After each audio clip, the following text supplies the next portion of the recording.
I worked heavily during the COVID pandemic.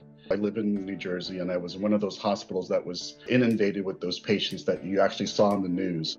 It kind of made me feel that I wanted to kind of pivot from direct patient care to more of a leadership administrative type position. And that kind of pushed me to pursue my MBA.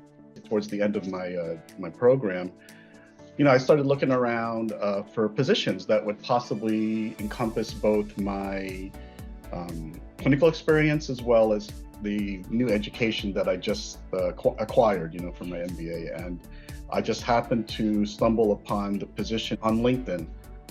From the very beginning of the interviewing process, the way that they conducted and the leaders that I was meeting with, it almost felt like familial.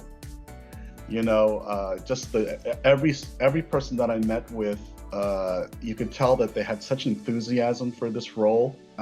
Speaking with the leaders in the anesthesia service line, it just made me solidify my decision to join the company.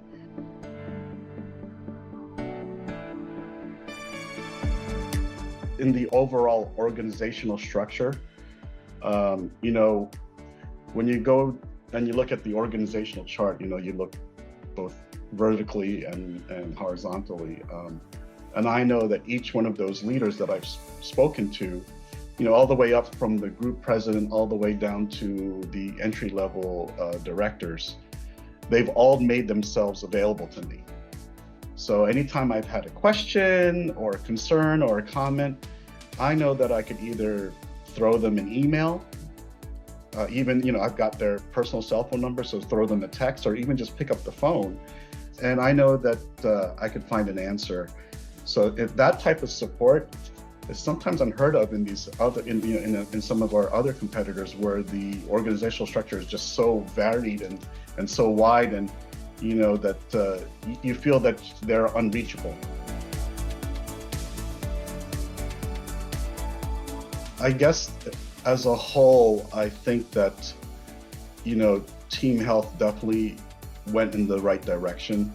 A lot of these CRNAs, they actually crave leadership.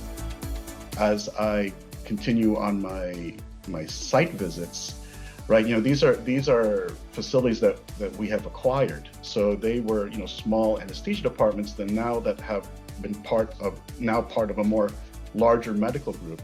They used to have that personal touch where they would have like one person in their department that would be in charge of like everything. So I think that this role has made a difference in that respect, that it's making it more personable, if you will. They don't feel so out of touch with the way that TeamHealth works.